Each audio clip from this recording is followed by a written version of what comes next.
Okay. Good morning, everyone, and thanks for joining our town hall.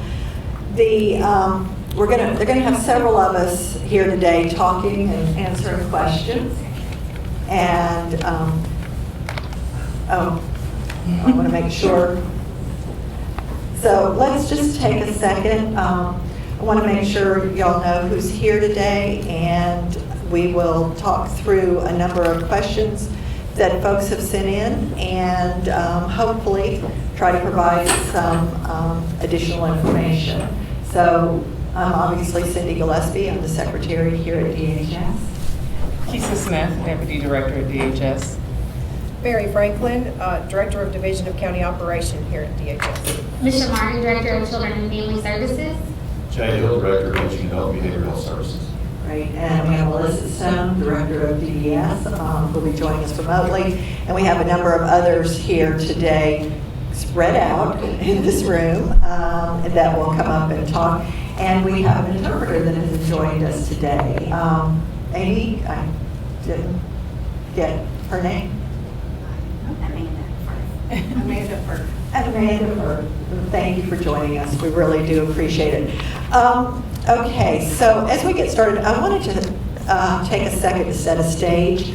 We were talking just before this town hall began.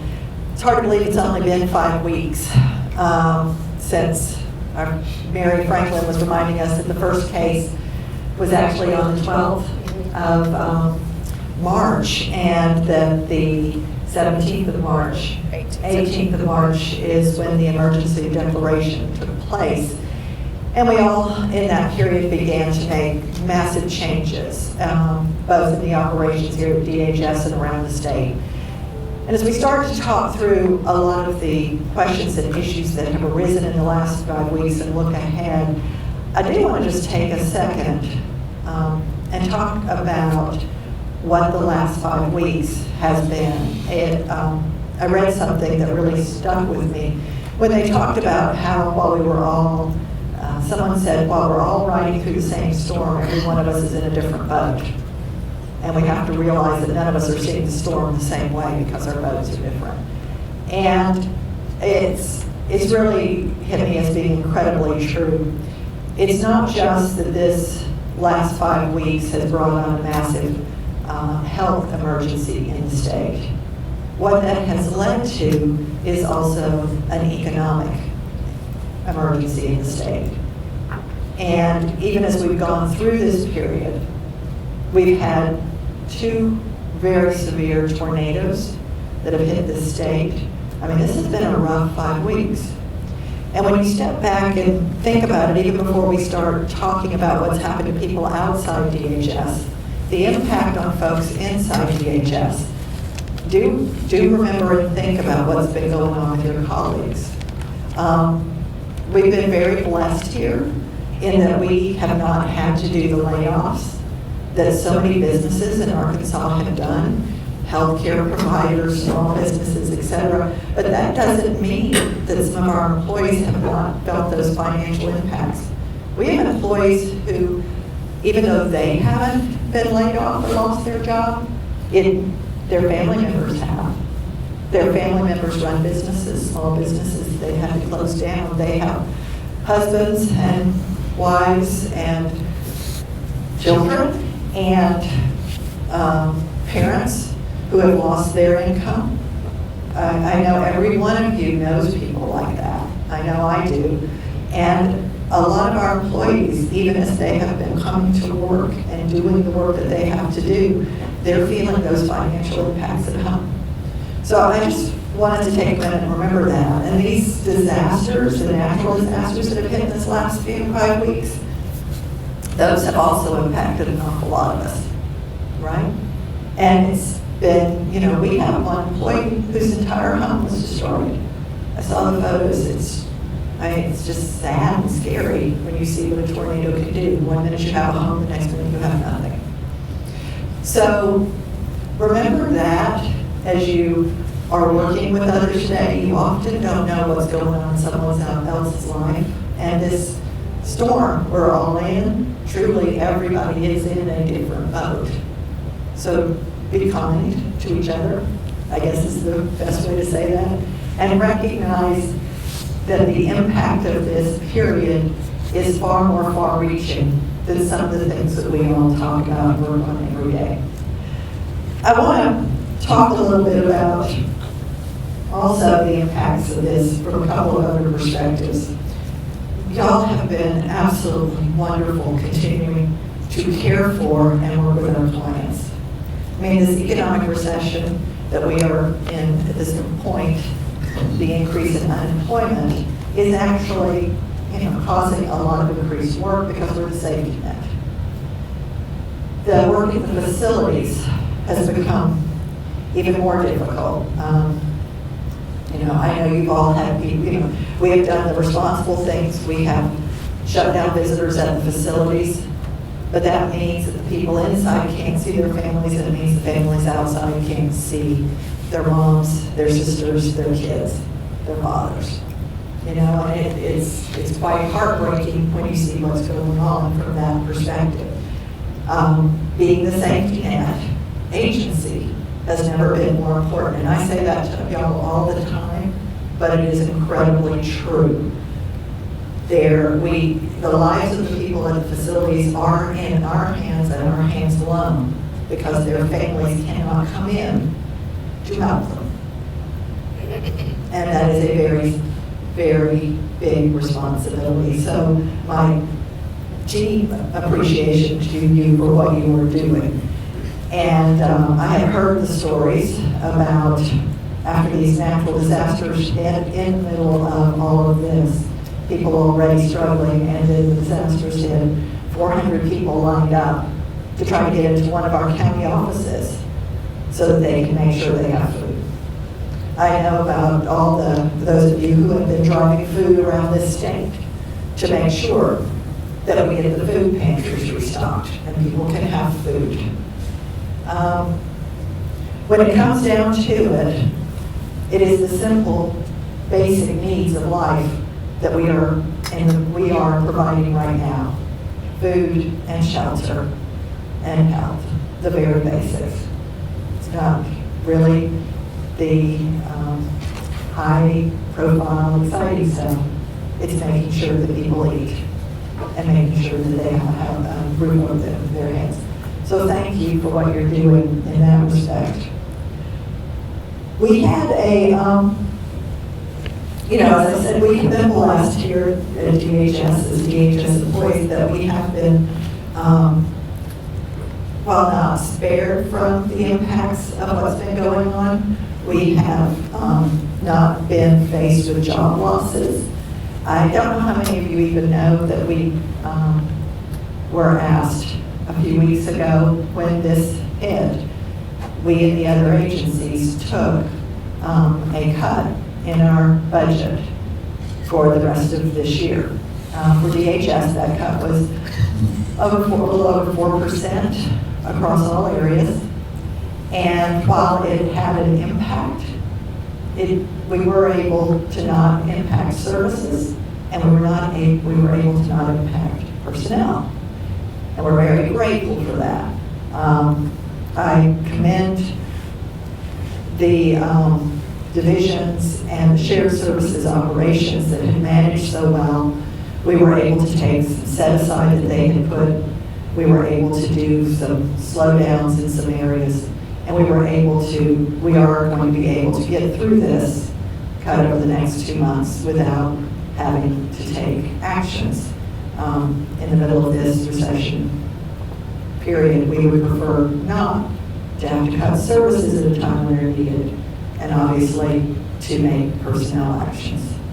But I do want to make sure everybody understands that we are entering a period where we really are going to feel more the effects of the reduction in tax income. All right? Our money comes from taxes, and it's then given over to us to spend for our services and for our operations. The legislature completed their action and did approve the budget that was put forward. And it's important for everyone to understand that that budget that was put forward this time is different from what we've seen in the last few years. Our funding is, we are given guaranteed funding that is 15% less than what we were originally planning. All right? That additional 15% will come to us in waves late next year if the economy improves and the tax revenues come in. So we are, as an organization right now, putting in place plans to figure out how we're going to be able to do what we do with 15% less in case the money does not appear. Okay? I want everybody to understand how serious that is. Again, the work that everyone has done here to put in place strong operations, to really be careful with what they do, makes us better able to manage our way through this. And we are going to do all we can to protect services and to protect personnel as we go through this. But I don't want anyone surprised by the size of the budget impact, because 15% is significant. It's a fifth of our budget. All right, it's a fifth of our general revenue. Now, we compare to other agencies, and this is not something that was done just for DHS, this was done for everyone. We compared to other agencies have some true, again, blessings. We have heavy federal funding in this agency. So our impacts when we have our general revenue cut are not as drastic across the agency as it is in other areas, but it is still very, very significant. So I wanted to be honest and straightforward with all of you with the budget that we have that we start in July, so you understand what we're working our way through right now. As we start walking through some of these questions, that we bucketed these into groupings. We appreciate everybody sending them in, and so we bucketed them into a few different areas. We will talk about a number of things going on. I really, I'll kind of wait till we get to it, Jay, but I truly have to express my deep admiration for the folks at ASH. I mean, what folks are doing at the Arkansas State Hospital right now is really, really amazing, and they are heroic. And so we'll talk more about that in a moment. But as we start going through these questions, be turning to all of you and some of you in the room to help with the answers. So I think maybe the first thing to talk about is, since I was just talking about budget, is the question that folks are asking about. We did get questions, people had seen the budget change and were asking us about what would that mean, what would it mean potentially for staff, for personnel, what would it mean potentially around raises. All right, so I want to address a couple of things around that to start. I can't tell you today what it is we are going to be doing. We have been working very hard over the last week and a half to really dig deep and look at the budgets and see what could be delayed until the additional money came in order to continue services and operations like we are today. So that's sort of the first thing. The second thing is around the question of how pay raises work. I'm going to let Keisa talk about that a little bit more, and only because pay raises are done here a little bit differently. We don't decide here how much to spend, and we are notified of that, and there are funding sources from outside DHS that are made available for those raises. So we don't know what the raises will be, or even if there will be raises. But we do know that all of state government is having the same budget impact that we are having here. Lisa? Yeah, and that's a good summary of the answer I was going to give. Oh, sorry. No, you're fine. So when we get the question of raises, we believe that many of you all are talking about the yearly raise or yearly bump that you get through your PCGS evaluation, whether you're a 5, 4, 3, and there are no bumps for 2s and 1s. And so, so what Cindy was discussing is the fact that every year when it comes time for us to evaluate performances and to do evaluations, we get a notification from the Department of Finance and Administration about how much money we can dedicate to evaluation scores, putting it simply. And so we sit down and we determine how much 5, 4s, and 3s are going to receive. Many of you all are familiar with this. You know that it's not the same across every state agency because you probably talk to your friends at other state agencies, and sometimes they are different. Everyone gets a different lump sum. Every agency gets a different lump sum.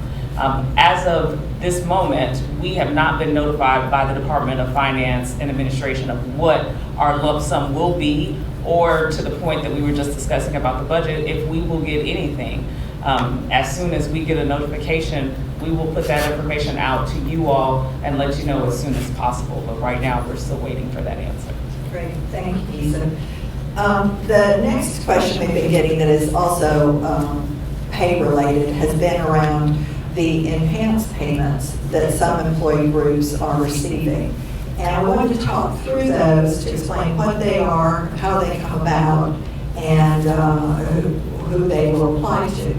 I think the first thing is, Jay, if you would talk for a moment about the hazardous pay extension that's going on. Sir, at State Hospital, what we have begun is an initiative to expand hazard duty pay across the entire hospital. I want to be clear that ASH was already receiving hazard pay for identified units, but as Cindy alluded to earlier, that facility, they truly are facility heroes that are doing an amazing job over there with active COVID in the building, among the patients, among our staff. That's not a secret that we've been very transparent with that. But in an effort to do something over there that we really needed to do, we are going to extend hazards to every unit on a temporary basis. As I said, we are dealing with a very infectious disease that our staff run the risk of taking home to their families. And because they're so faithful to show up and they're faithful to serve and they're taking care of those that are entrusted to our care, I'm very, very pleased that we're able to do this. That's great, thank you. And again, thanks to those at ASH. There are limited places in state government where hazardous pay is authorized, and ASH is one of the places. And since, as you said, we do have active COVID cases there, patients, and active testing underway, et cetera, I think it's incredibly appropriate that y'all have asked to extend that pay throughout the facility this time. There's a couple of other areas of temporary enhanced pay that are coming to Arkansas, and we have applied for those to be extended for our similar facilities inside DHS. But the first one is related to, the first one is that Medicaid, CMS, has approved payments for long-term care facilities that are Medicaid facilities in our state. These are largely nursing homes and similar facilities that they have authorized these payments for. We have asked that those payments also be extended to our nursing home and to our long-term care facilities, the HTCs, because we think it's very important that we not have those in the private sector who are doing that work getting those bonuses, and it not also, and that our employees doing the same work here that CMS has approved the payments for, be able to get those. So I think Jay and Melissa, y'all were going to talk about this a little bit. Melissa, I think primarily, if we can go to Melissa.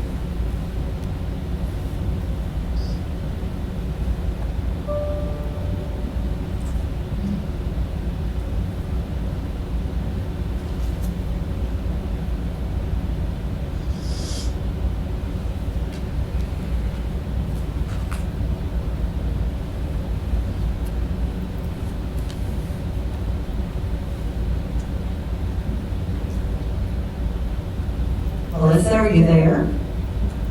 Yes, ma'am. Can you hear me? We can hear you, we can't see you. Yeah, it says I can't get on because the host stopped the video, Okay. but I can talk. Okay. Why don't you do that, and then, hold on a second, look at, go back. See right there, it won't let you just change that, will it? Got it. Okay. All right, so why don't you talk, Melissa? Yeah, so thanks for having me. I'm remote this morning. I'm incredibly proud of everyone who's tuning in from the Human Development Centers. I am in close contact with the superintendents and Tammy Benbrook, and I'm just so proud of what y'all are doing and coming to work every day and taking care of our clients. And as Cindy said, we're also very grateful to Cindy and the governor that the enhanced payments for people doing direct care that were provided to nursing homes have been extended to the health center and to the human development centers. So I know there's a lot of questions around the pay and what the parameters are on the pay. And I'd just like to start by saying we do monitor the call-ins on a daily basis because we need you guys to show up. We need you to do it safely, which is why we're doing the screening on every shift. But we need our clients cared for. So Jay and I took a unified approach to how we were going to do the enhanced payments at our centers to ensure the best client care. So if you work all of your regularly scheduled shifts, and you have a total of at least 80 hours in a pay period, then direct care workers will be eligible for the full payout of $250 per week. So it is a weekly payment that will be rolled into your check that you are used to getting every 2 weeks. And I think there's confusion of, well, does that mean I can never take a day off work? We are not talking about, pre-approved leave. We are actually, trying to emphasize we just need to stop the call-ins and the no-shows so that we can count on you. That if you're on our, if you're scheduled for a shift, that we can count on you to show up. And so that is why the money is tied to working all of the shifts you signed up for. And again, we're so grateful. $250 a week is appreciated, and we hope that that this money helps you by coming to work for your shifts. Jay, did you want to say anything about the health center, or should we move on? No, Melissa did a great job of explaining that. And I want to say too, this is also recognizing that these facilities, these patients, these residents that we have are among the most vulnerable to this virus. And this is, this is recognizing as additionally the staff are doing such a great job, not just at the facilities, not just taking care of our patients, but when they go home, Cindy, they must be social distancing. They must be practicing good safety measures. They're not disregarding, the CDC's recommendations, because I think they do realize, and I know they understand what happens if this virus enters these facilities and potentially what the devastation could be. So I just want to say thank you again to our staff, because I know based on you look at how the state is tracking right now, they are doing and they're answering the call, not just at work, but at home in their practices. And I'm very grateful to all of you for that. Right. The other type of enhanced pay that has come to Arkansas is that the federal government in the last CARES Act included money for each state, and that money has come to Arkansas, and the governor has set up a steering committee that is going to figure out how to distribute it.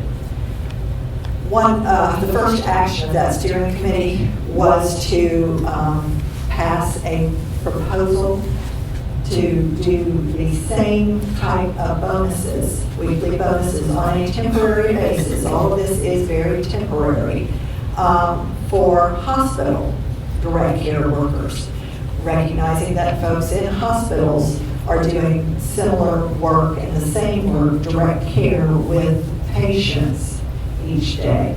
So that was approved, and we are very, very pleased that when that was approved, our hospital, ASH, was included in that as well, rather than that one hospital being carved out and not given the same bonuses, particularly since, as Jay said, we know that at ASH we are dealing with COVID positive cases. ASH, would you like to say anything else about that, Jay?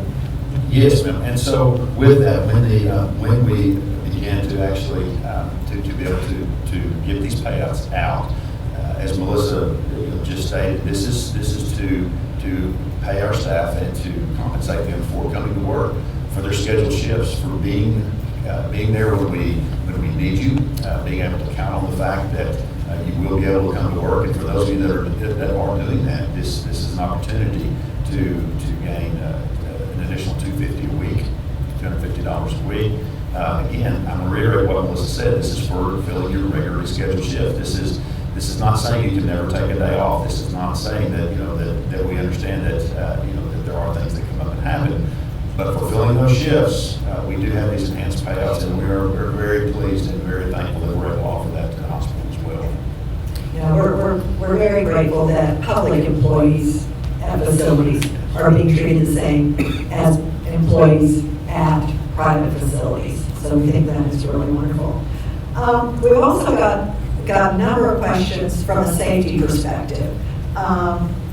And people really, in different ways, want us to walk them through what DHS is doing to maintain safety. And it is different at facilities from those roles where people are out there going into homes and interacting with folks in that way, and also different for those who work in offices. So we're going to take a minute and walk through how that is working across all three areas. I'm going to turn it over to Jay and Melissa to talk about how safety is being maintained in facilities, then ask Nisha to talk about how it's being maintained for what we're doing around those who are going into homes, and also then turn it over to Mary to talk about what's happening around offices, both county and central, if you don't mind. And I'm going to turn my microphone over to Jeff Williams. Jeff has a couple of hats here, but the hat that is very important right now is that Jeff is the head of emergency response for the state, and Jeff for DHS, and he normally leads all of our coordination during any type of disaster. In this case, both the tornadoes but the pandemic, Jeff has been in the lead, working directly with the federal and state government, and with the offices, and with the facilities, and with the Department of Health, and really has done an amazing job helping us try to ensure that we are following good practices here, and that we are on everyone's radar screen when we do have needs. So I'm going to let Jeff chime in with each of you, if that's okay, because of the way his role has played out.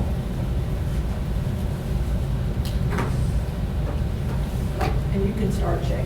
Okay, so I'll start with facilities, and if you work at the health center, you work at the state hospital, you're at HBC, you're very familiar with this. But we are requiring all staff to be screened every day at the report of their shift, which includes answering a series of questions to determine, have you been exposed? Have you potentially been exposed? How are you feeling today? And we're taking your temperature. And so what we want to do is everything that we can to ensure that when you, as a staff member, as an employee of DHS in our facility, you are not bringing COVID into the building. You're not going to expose other staff, and more importantly, you're not going to expose our residents, our patients, those that are entrusted to us and to our care. So this is ongoing. I know we have stations set up. Many of you have been very patient. You have stated, yes, I have to wait in line to get to work, but you understand the necessity to do this. And so I want to thank everybody for being a good partner and for understanding that you have to stand there and you have to allow a nurse to take your temperature, which so for some folks that is less than comfortable, but you are letting us do what we have to do to take care of people. And so with that, I thank you. With the use of personal protective equipment, Jeff will talk about this, but I want to say thank you to him. He works tirelessly to get this for us. We are using that in the right ways. We're not wasting gloves, we're not wasting gowns, we're not wasting masks, because those are hard to come by, and that's no secret in the state. Our facilities are looking for their own ability to supply. They're going to local pharmacies. When we get a tip that a pharmacy has masks, we're not violating speed limit, but we're pushing it to get there, to get that case of masks, even if it's one. We've done that on occasions. I want to shout out to, I have two ladies that work with us at the health center, Skip Ivy and Lisa Martin. They're seamstresses that work in our sewing room. These two ladies have made over 1,000 masks for our patients at the hospital, at the health center, and all of our staff. And they continue to work through the week just to do this for us. And so we are helping ourselves help our patients, and these are just some of the security measures and safety measures that we have in place. Also the facilities, and I'm sorry I'm talking so much, but I'll say this too. We're also, when we have an admission, we are isolating new admissions to these facilities for a period of time until we can determine that they are COVID-free. So when you're coming to the state hospital, you're coming to the health center, even if you're returning from a hospital visit, we're putting you in an isolation state so that we can make sure that if that patient or that resident was exposed, then should COVID manifest itself, we haven't inadvertently put them into a communal setting with other patients. And so really, again, Cindy thanks the facilities. You guys, you ladies, you are working so hard to take care of those people. You're going above and beyond every day, and it is recognized and appreciated, and I am sincerely grateful for all of you. So, thank you. So I guess I'm up next talking about going into the home. So at Children and Family Services, while we are trying to do much of our work remotely, you guys all know that not everything can be done remotely, and to assess the safety of children, we still have to go into homes and see the victim, interview the victim, and so we have worked closely with Jeff Williams, and I'll also give a shout out to Jennifer Schuler, who Becky Dunnigan at DCFS works daily with, and sometimes multiple times a day, to ensure that our staff does have PPE. While we know that there's a national shortage, we have a limited supply, and we have masks and gloves, and they have to be used in a way to make sure that we're prioritizing having those when we have to go and interview a child, or it's necessary for us to go and assess a relative home. I'll give a shout out to our resource workers who are still out there going into relatives' homes to make sure that they're safe and appropriate for placement of children as well. And so we work daily, and I think the staff across the state who provide information down to the individual level of how much PPE we have, so that we can advocate and work closely with Jeff and Jennifer to make sure that we have PPE for those specific purposes of making sure we're using it when we have face-to-face contact. And staff across the state are using the interview questions that the CDC has asked us to before they go into any home or have that face-to-face contact. So that's super important, and I just applaud the work that Children and Family Services workers are doing across the state to keep children safe. So thank you, Jeff. Jake should mention the APS workers who are doing the same. Yes, we are. So Health Protective Services, our in-home, our LTSS nurses who are going in the home, we're doing the same. We are utilizing PPE, particularly where it's appropriate. You know, it gives our staff a measure of safety, but it also gives a sense of security and peace of mind to those people that we're seeing, because they see us coming in wearing appropriate PPE, and it makes them feel better about somebody they don't know coming into their home. And so it's a two-way street that we're all engaging in and really working hard to do the right thing. And before we move on to county offices, Kisa, could you talk for a second about facility, our DIPSQA and DCC ECE team who are still going into facilities? So their yes. roles. So just as Misha and Jay mentioned, we equally have Division of Child Care and Early Childhood Education staff and dip squad staff that are going out, checking facilities, and they are doing the same, they are having to engage in the same protocol we have. We do have limited PPE, but they are utilizing that PPE and to go into facilities when we get complaints to make sure that we are still following up on concerns that our community is having, that work is still ongoing. We are very grateful. So this is another opportunity to say thank you to those staff that are still out there making sure that facilities are in compliance with licensing regulations, but they are going in and making sure that facilities during this time are still complying with the new regulations that they have to put in place pertaining to social distancing and cleaning and all of those things that are also going on in our state-run facilities. I think if one of you could just mention, particularly with OLTC, we have, what is it, Dawn, 29, 30 nursing homes in the state that now have COVID positive patients, and OLTC is still continuing. Jeff was giving you the... No, I can't. He's got sorry. the mic, so. Got it. If one of y'all So- can say that. So Cindy was mentioning the fact that as I was discussing the DIP squad staff, those individuals are equally having to go into nursing facilities. And as you've seen in the news, you've seen the governor's press conferences, there are cases, active cases in many nursing homes across the state. So we are up to 30 nursing homes that have an active COVID-19 case, and our staff are still going in to ensure that those facilities are in compliance. All right. Good morning, everyone, and I would also like to thank everyone in county offices who are carrying out our mission. It is so critical right now. Oh, there we go. Sorry. Good morning, everyone. Still don't take it. Yeah. Third time's the charm. Good morning, everyone. I also want to thank everyone in the county offices for what you are doing. It is so critical to our mission as being the vehicle where we are where people access the safety net. We are the safety net.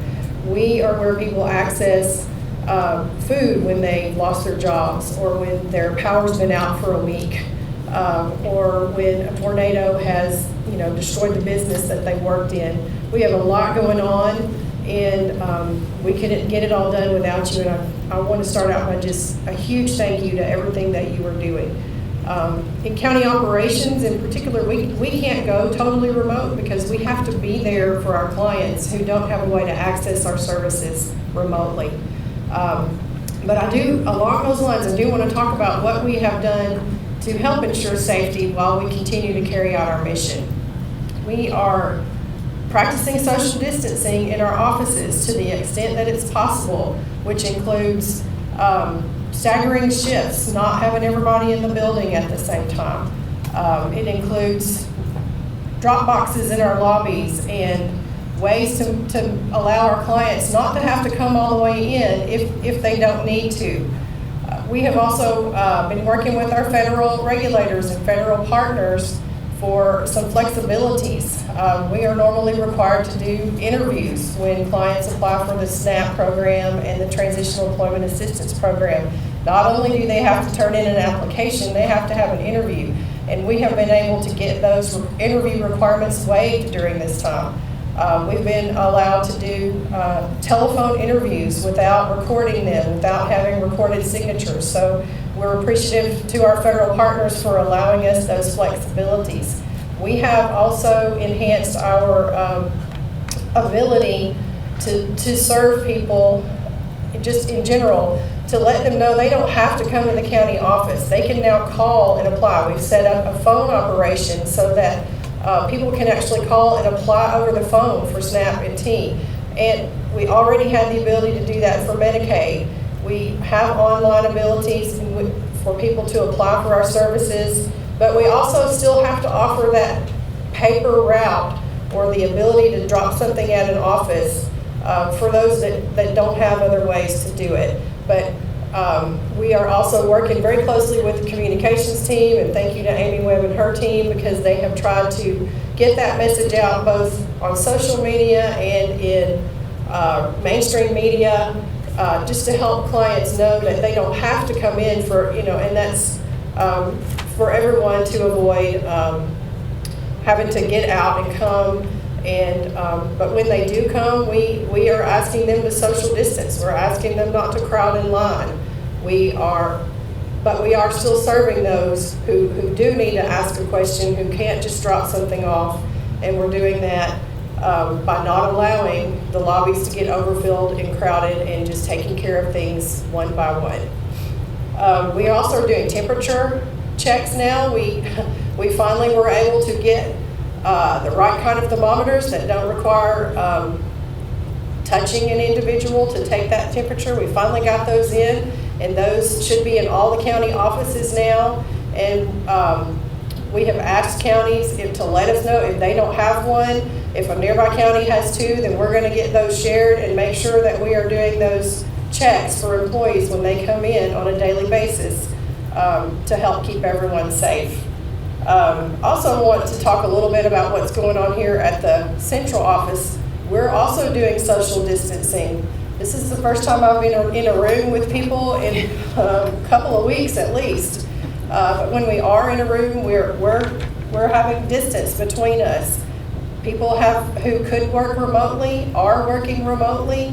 We have learned to shift, immediately from face-to-face meetings and phone conferences to Microsoft Teams meetings. We're learning how to share and present documents in an electronic way. And it was all really relatively new for a lot of us. And here in the central office, we have some hand sanitizing stations that have been set up. We have signs up. We're not doing temperature checks. We're still working on getting thermometers for the central office. We wanted those to go to the counties first because you guys have the contact with folks who visit the county offices, and we wanted to make sure that the counties were covered. But we are also asking everyone in general, whether you're in the central office or a county office, to screen yourself. If you're sick, if you're not feeling well, then stay home. Call in and let folks know that you're not well and that you need to be home. So we're doing all those things to help keep everyone more safe during this time. Melissa, are you there?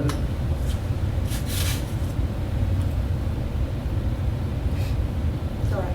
Jeff, do you have anything to add about the PPE? Yes. Yeah, I'll go ahead and talk a little bit about PPEs. What's going to be really important during this process is that I want to first start by saying that the safety of the employees and clients that we have here at DHS is paramount during the pandemic and during, honestly, any day of work that we have here. So we've been working very hard to help to ensure the safety of our employees and the work that they do with the public each and every day. Having said that, it's going to be also important that we use PPE in appropriate situations. That everybody should have, if you're coming in coming in contact with the public, you should have some sort of face covering. Myself, I've got this that I carry with me everywhere I go. I wash it every single night to make sure that it stays in the best possible shape possible that it can be. Having said that, it's important that you use it when it's appropriate. If you're maintaining social distancing, if you're not coming in contact with a lot of people, if you're not doing those things, the use of certain levels of PPE simply isn't necessary. When it's possible, you want to be able to reuse PPE.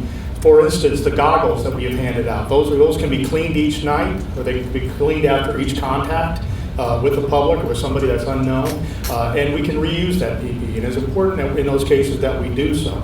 In many of our facilities, PPE is being handed out at the beginning of shift. An individual uses that PPE during the course of the day, and the people that they come in contact with.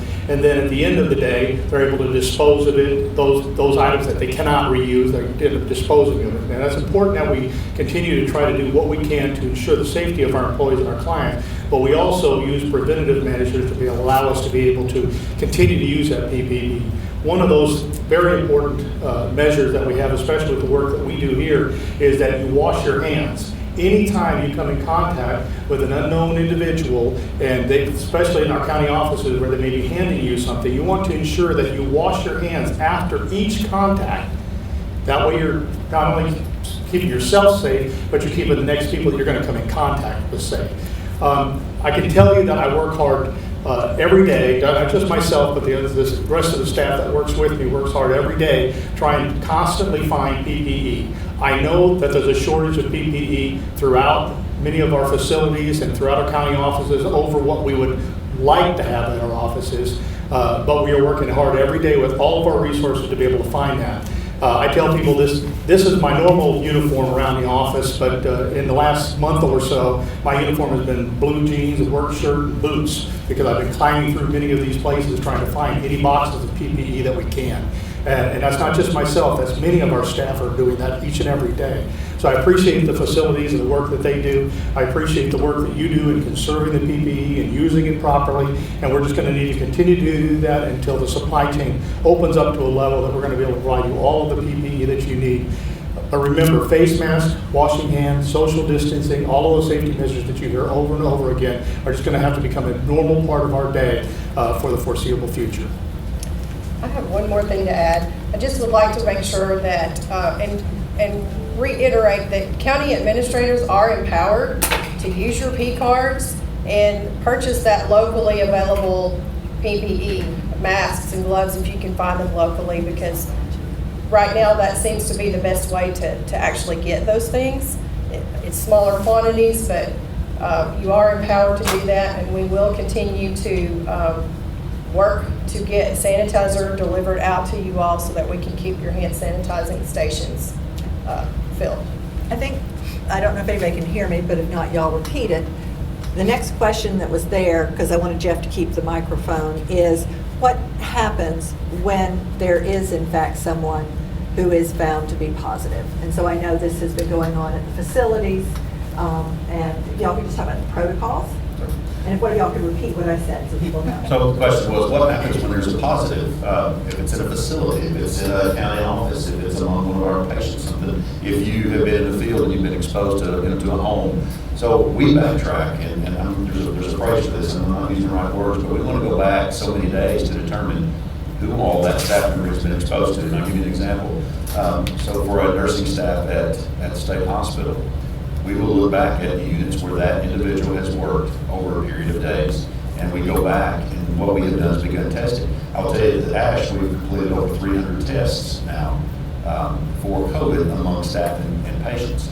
And when we know that a staff member who tests positive today worked on a unit 3 days ago, we test that unit, and we test all the staff that they come in contact with. So really much like what the CDC has done, at least in our world, in the facility world, is we work backwards to find possible exposures while that person may have been contagious but asymptomatic. And we find that in many of the cases that we have at the hospital, that the person infected is asymptomatic yet still contagious. And so there's a due diligence and responsibility on our part to be honest about where we've been, who we've worked with, who we've come into contact with. In this case, if I was positive, she would have to be tested because I'm probably close enough now that she would want to be tested. That's how we're trying to curtail the spread of this throughout our facilities, is to really determine and proactively to keep our staff where possible on one unit all the time. So that if in fact they do test positive, we don't have to run, in my case, I don't have to test the entire hospital because I've had that staff work on every unit. Melissa may have had staff work at every one of her cottages at Conway Human Development Center, and now she has to test 1,000 employees. We want to keep our staff, at least in the facility world, as in the same place as often as we can, so that we limit their exposure potentially. Well, what I'll do is we talked a little bit about prevention, and by prevention, what you can do individually. We've talked a little bit about the facilities and what they can do, such as screening employees at the beginning of their shift, etc. What I want to talk about now is what happens when you believe yourself or you believe a fellow employee may be exhibiting some signs or some of the symptoms for COVID-19 or any other infectious disease. The most important step that you take initially is isolation of yourself or that individual. If you have the space to be able to to segregate that person, put them into some sort of isolation, you want to be able to do that. Now, I've been to almost every one of our county offices, and I know that in our county offices, there's not a whole lot of empty space to be able to do that. If you can, you want to isolate them in a separate area.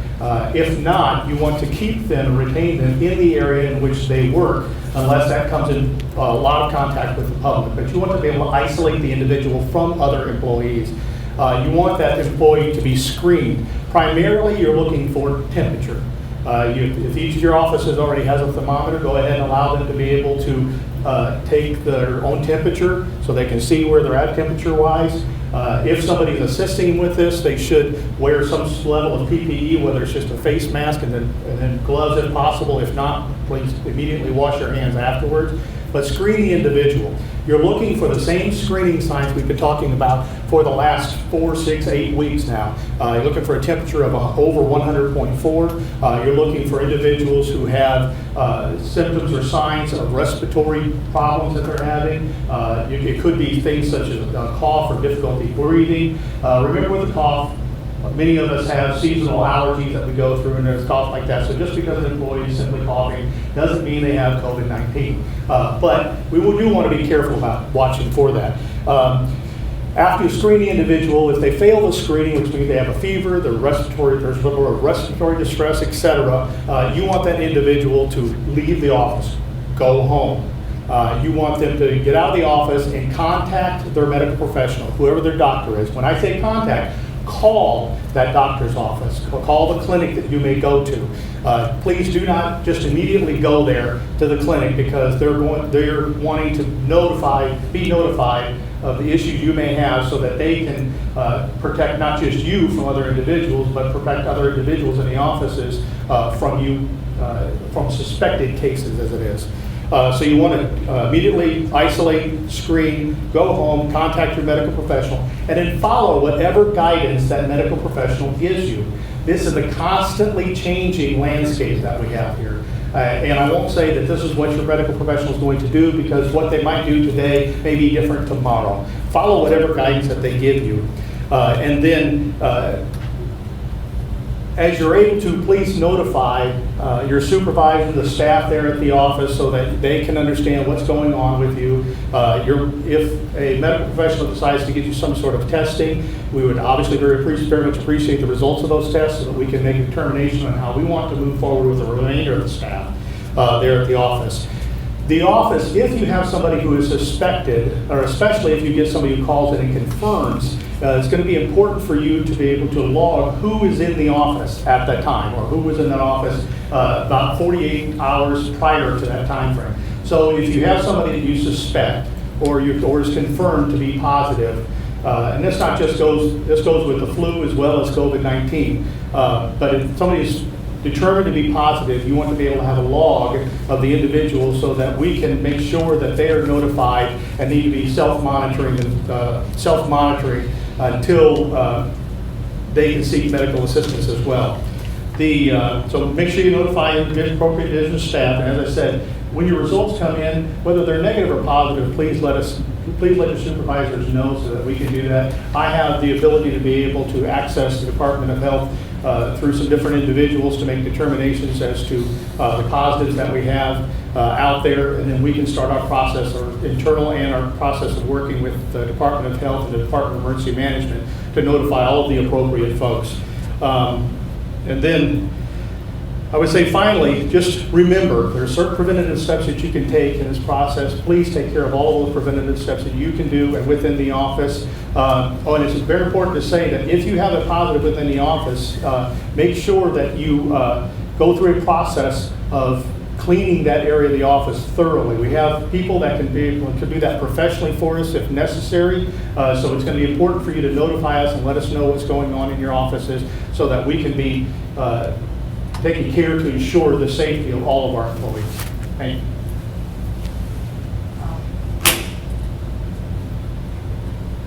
Do you want to mention, it's not everybody in the office? I mean, central office, if there's a positive, everybody that works in central office is not going to be notified. It doesn't mean that Peter's not. I think it left a misimpression. Yeah, okay, understood. So just wanted to clarify that It would not necessarily be everyone in an office. Right, yes, all I was saying is, just didn't want to leave a misimpression. It's important to keep the log, right, of who was there. But part of what ADH works with us to do, and others work with us to do, is determine who may have been in the vicinity that needs to therefore potentially be notified and start keeping an eye out to whether or not they may have symptoms or very, very close contact and they need to just take the precaution of self-isolating.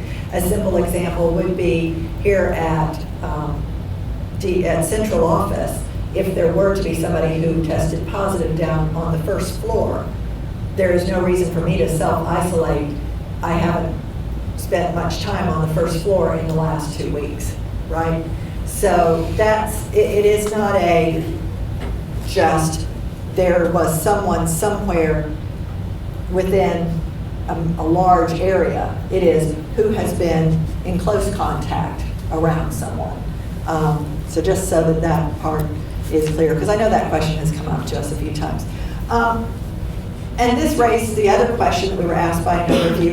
If someone is in fact quarantined because they might have been exposed, if someone is showing symptoms, or in those hopefully very few cases where one of our employees is actually determined to be COVID-19 positive, what are the leave policies around that? And I think I'll ask Kisa to Damien to come talk about that. We're all cleaning the microphone in between handing it off. You know what's going on.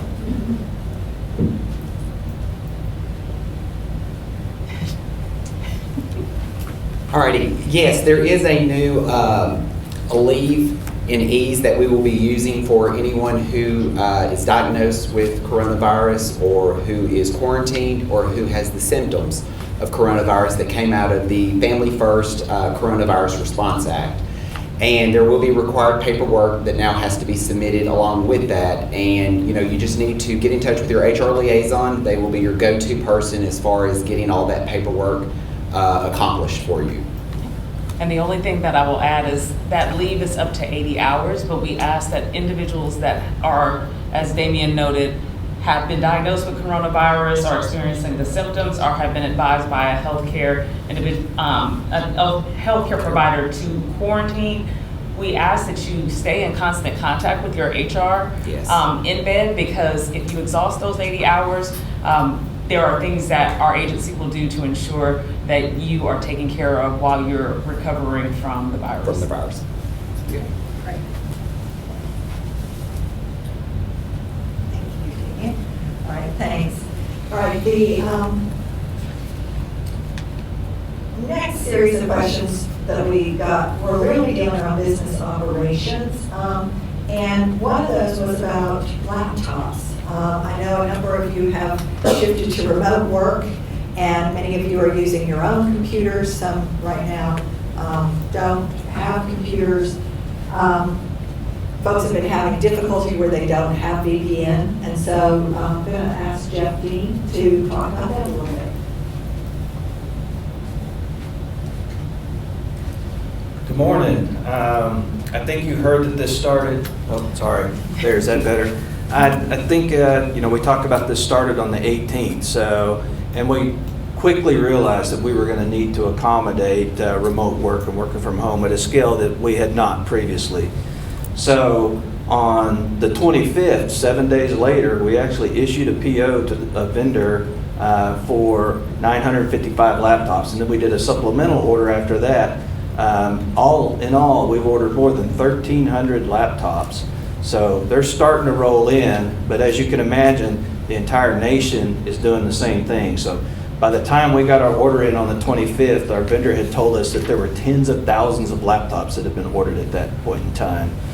So now, we had 24 come in last week. They went out Monday to some of the most urgent need. We have another 280 coming in today, as a matter of fact, and those will get shipped out as well. So we don't have a laptop for every person, but when the 1,300 gets in, we will definitely be able to accommodate a lot. So on top of that, we've also done other things. We've ordered almost 1,000 headsets so that as you get these laptops, or as you're working remotely, or people that already have laptops, and they use voice over IP for their phone solution, they can plug into these things. We've set up a new call center. They're able to use this headset that we've ordered, and they're able to work from home, including taking calls on call centers and those kind of things. Now we have some staff that's not working for. So we've ordered almost 500 cell phones to deploy out during this thing. So quite a few things that have shipped out. And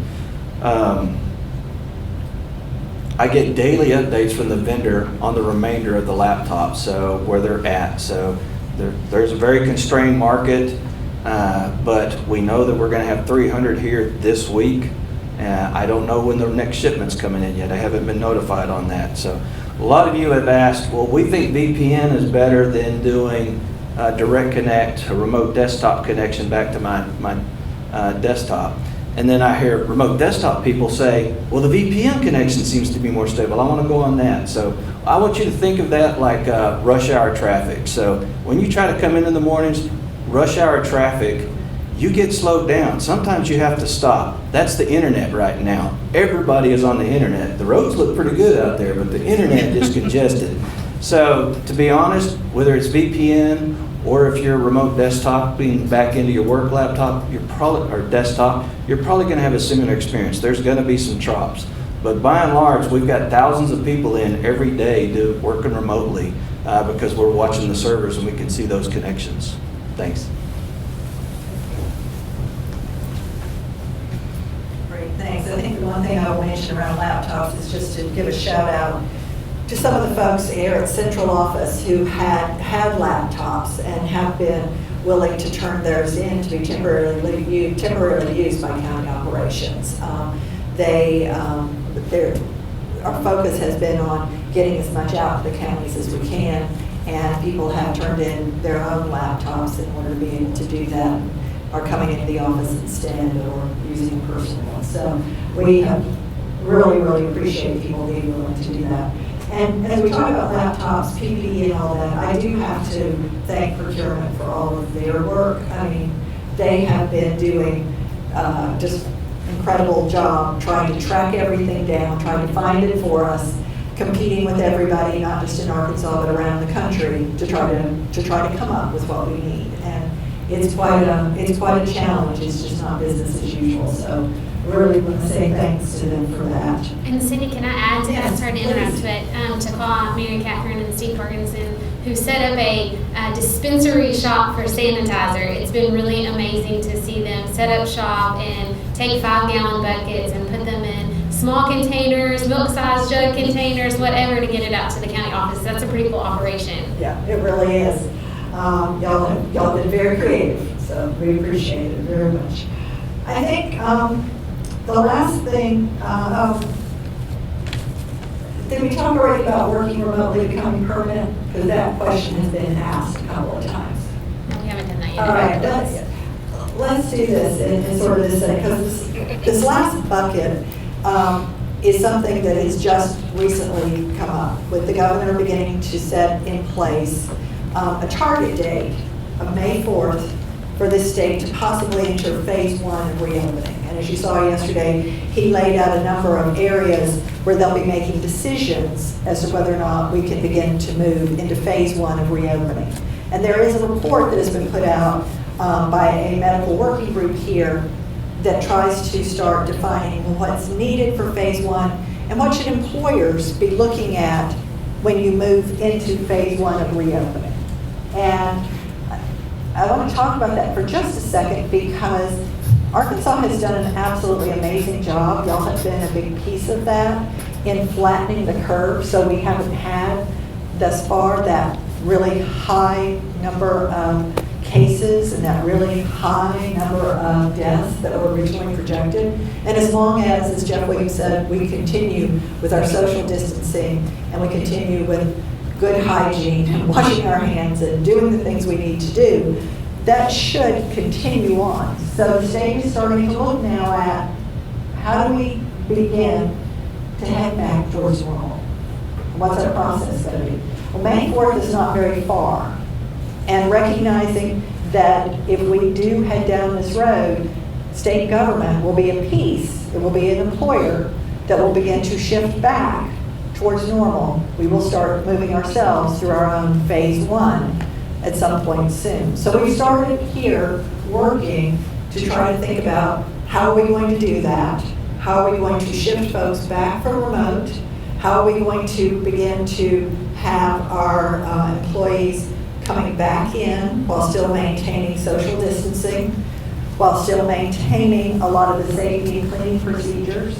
If you read the report that the medical group put out, what they talk about is employers, when that happens, need to be thinking through how employees remain socially distant, or how we have enhanced cleaning. That's something we're working with procurement around in those off places.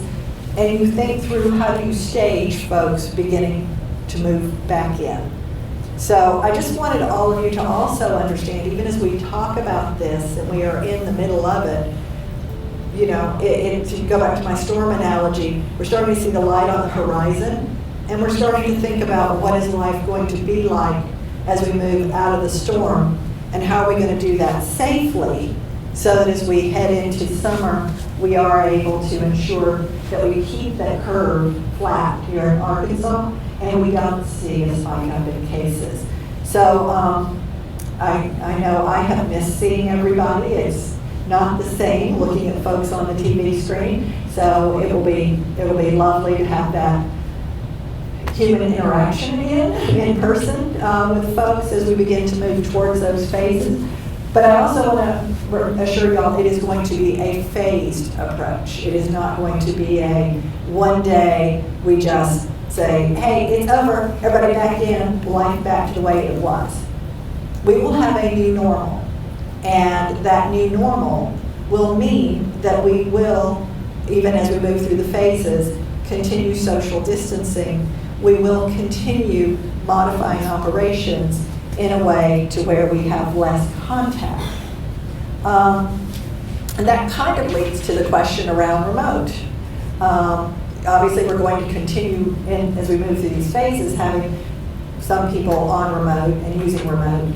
But if Mary and Bishop, y'all would talk for a moment about where you're both thinking in terms of remote longer term. Right. So I think let me just add one additional thing about the phase-in, which is, we're also going to think about it on a local level, Mary and I and our teams, because we recognize that there's some offices that it's harder to social distance in because, there's staff at DCFS and other divisions who share offices. So that's a factor that we will have to consider at that local level of how we phase staff back into the office. But I've been really excited. I think Mary's been excited about some of the things that we've learned about how we can use technology. But as we move forward into longer term planning, we really have to step back and look at what our operations are, both at DCO and DCFS, and make sure that any use of technology really has a client-centered approach, and that we have policies and provide guidance around how we work remotely and still serve the clients that we serve, while also considering what technology capabilities we have. So we've got to do some planning. While technology might be our new normal moving forward, we have to think longer term and have a plan and have guidance about how to do that and serve the clients effectively. Right, and I echo what Misha said. I totally agree with that. I do think it is something that we should explore in the future. It can help a lot of our operations in many ways, but again, client focus and client service has to be what we consider first, and we need to establish good policy and practice around using it as we move forward. And y'all made a very, very good point about as we develop our plans for moving through a reopening, for lack of a better term, through a phase 1, phase 2, phase 3. The plans not only will be localized, they will be very different depending on what your business is, what it is that we do.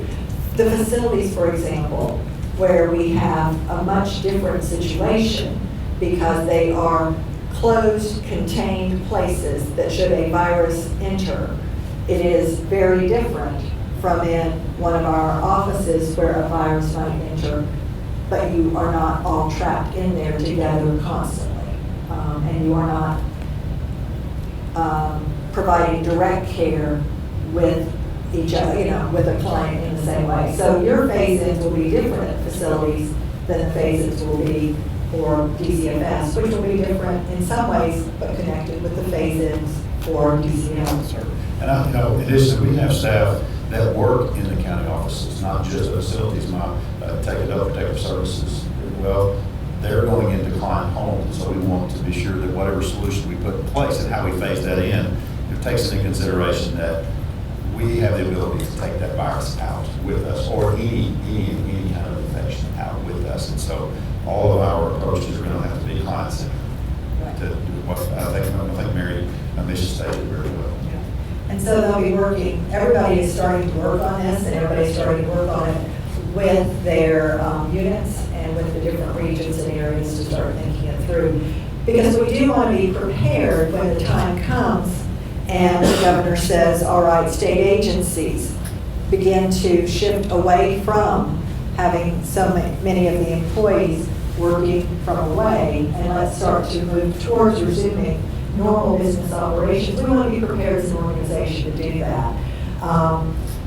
And hopefully it will not be that long, but how long it is really depends on how much we all continue to maintain social distance and continue to do what we've been doing to keep it from spreading here in Arkansas. So I do think we have covered most of the areas. Are there other issues that any of you see that we need to mention or raise that I forgot? Okay. All right. We'll keep being in contact as we go through this. Hopefully this clarifies some of the questions we have been receiving as we begin to put in place our reopening plans. We will start communicating those out. As other areas involved, we will keep communicating those out as well. Someone said this is a very fluid landscape, and it is. We could, there is no guaranteed opening yet on May 4th, believe me. This is a day-to-day monitoring that the Department of Health is doing to see whether or not Arkansas is heading in the direction where it would be safe to begin making some changes. And I can promise you, we have been working with the Health Department. They have been absolutely wonderful. They are very data-driven.